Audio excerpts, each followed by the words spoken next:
Salam sejahtera Malaysia, denyut nadi suara rakyat bergema di channel ini. Jangan lupa tekan butang subscribe, like dan share. Malaysia kita punya, cintai Malaysiaku, kita jaga kita.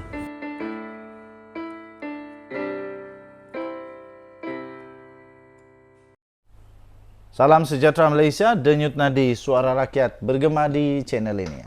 Saya nak pakai topi dulu. Topi dulu. Na na na na na. Kita pakai topi One Piece. Rupanya Mahathir ini rupa-rupanya ada udang di sebalik batu juga. Nampak macam baik tapi biasalah. Manusia ada sisi gelapnya sendiri.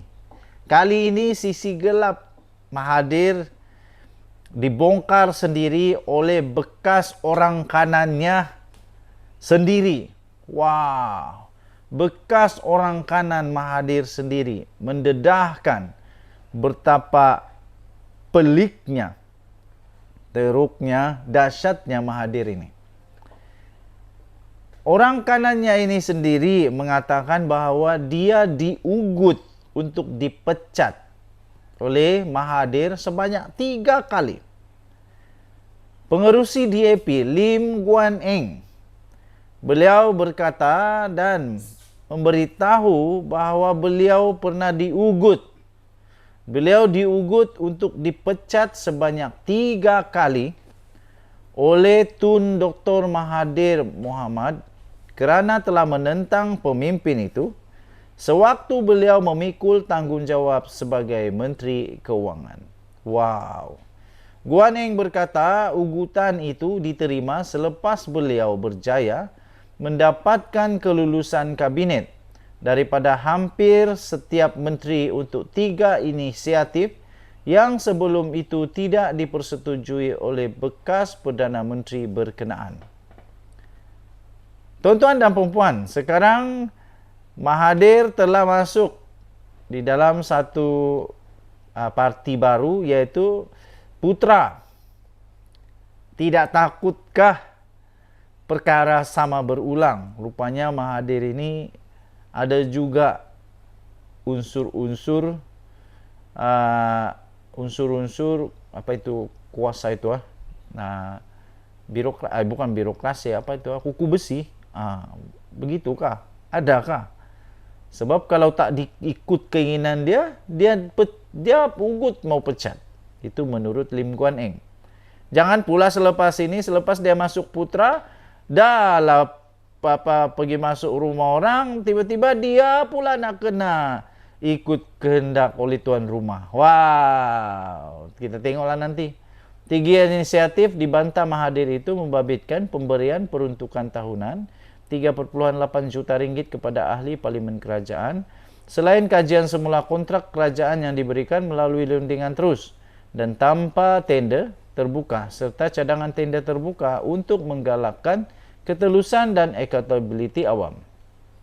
Turut dibantah oleh Mahathir adalah inisiatif pengurangan 18% lebuh raya tol plus sebagai langkah pertama ke arah pemansuhan tol. Guan Eng berkata beliau berjaya mendapatkan kelulusan kabinet daripada hampir setiap menteri untuk ketiga-tiga inisiatif yang menimbulkan kemarahan Perdana Menteri. Pada setiap 3 peristiwa Mahathir ditolak oleh kabinet, dia mengugut untuk memecat saya kerana menentangnya atas 3 inisiatif ini. Katanya saya bersedia untuk dipecat, tetapi terus melaksanakan inisiatif pembaharuan yang memberi manfaat kepada rakyat.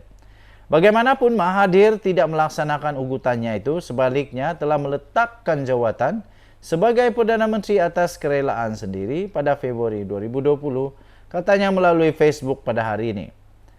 Denyut nadi suara rakyat bergema di channel ini. Jangan lupa untuk tekan butang subscribe, like dan share. Bye-bye. Salam sejahtera Malaysia, denyut nadi suara rakyat terus bergema di channel ini. Tuan-tuan dan puan-puan yang dihormati sekalian, saya ingin meminjam semula fakta yang pernah diterbitkan di dalam media sosial, dan itu adalah satu ketetapan daripada Seri Paduka Baginda Yang di-Pertuan Agong yaitu baginda bertita supaya baginda mahu supaya sebelum baginda digantikan sebagai agung, baginda tidak mau lagi ada perancangan tumbang menumbang, ada perancangan untuk merampas kuasa. Dan agung pun berharap semoga politik Malaysia stabil. Tetapi apa yang terjadi, nampaknya sekarang ini terang-terangan Tok Guru Hadi Awang, Presiden PAS, terang-terangan mengakui bahawa merancang. PAS mengakui Perikatan Nasional merancang untuk jatuhkan kerajaan perpaduan dan tiada siapa boleh halang. Wow!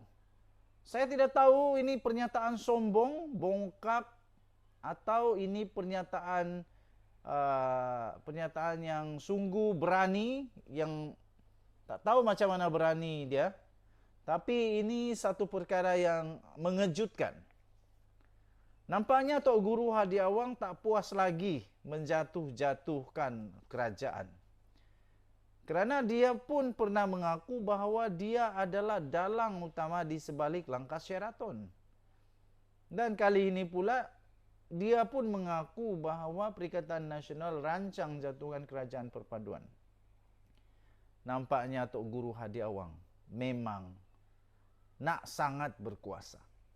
PAS mengakui bahawa Perikatan Nasional sedang berusaha untuk menjatuhkan kerajaan perpaduan di bawah pimpinan Perdana Menteri Datuk Seri Anwar Ibrahim. Yang peliknya ialah saya nak tahu macam mana mereka nak jatuhkan Anwar Ibrahim. Macam mana mereka nak tumbangkan kerajaan perpaduan ini. Kerana sekarang ini sudah ada akta lompat parti. Dan Anwar Ibrahim adalah Perdana Menteri yang memiliki 2/3 majoriti. Yang pasti, negeri Sarawak, rakyat negeri Sarawak tidak mengizinkan, tidak mahu supaya GPS Sarawak bergabung dengan PAS. Tidak mahu. Jadi kalau GPS Sarawak tidak mahu, hampir mustahil untuk Tok Guru Hadi Awang menjadi kerajaan, merampas kerajaan. Tak mungkin boleh jadi. Ditambah lagi pula, GRS Sabah juga sekarang ini amat berpuas hati dengan kerajaan Perdana Menteri kita sekarang ini, Datuk Seri Anwar Ibrahim, dan kerajaan perpaduan agung ini. Kerana kelihatan kerajaan perpaduan ini sungguh-sungguh mahu mengembalikan yang hak kepada Sabah menurut MA 63. Jadi, saya fikir hairan juga macam mana dia nak buat. Tapi kita tengoklah nanti. Dulu mereka kata Perdana Menteri Anwar Ibrahim bolehlah jadi PM tepi. Kali ini kita nak tengok siapa yang PM tepi, siapa yang duk melalak tapi tak dapat-dapat. Presidennya Tan Sri Abdul Hadi Awang berkata, mengikut sistem demokrasi negara, perkara itu boleh dilakukan dan tiada mana-mana pihak boleh menghalang PN untuk menumbangkan kerajaan. Betul lah. Tapi mampukah? Harap-harap bolehlah. Kita tengoklah. Jelas beliau lagi, keadaan itu biasa berlaku dalam politik, termasuk melalui undi tidak percaya atau mendapatkan surat akuan berkanun. Undi tidak percaya. Siapa yang nak undi dia pula? Okey, kita tengoklah. Penyokong kerajaan berpaling tadah biasa berlakulah, dan kita melihat ada tanda-tanda yang menunjukkan kerajaan campuran yang ada ini perasaan tak puas hati sesama komponen dia sendiri. Itu ada berlaku katanya. Okey, dengan sebab itulah suatu itu tak mustahil berlaku katanya. Apakah ia dibolehkan dalam negara demokrasi? Dibolehkan, katanya. Sekarang memang ada usaha PN rampas kerajaan. Ya, itu biasa dalam negara demokrasi. Kita berusaha bukan saja melalui PRU, pilihan raya umum, tapi termasuk melalui parlimen. Katanya kepada pemberita di lobi parlimen pada Isnin yang lalu. Wow, tak henti-henti. Saya harap berhentilah apa yang berlaku ini. Denyut Nadi Suara Rakyat bergema di channel ini. Bye-bye.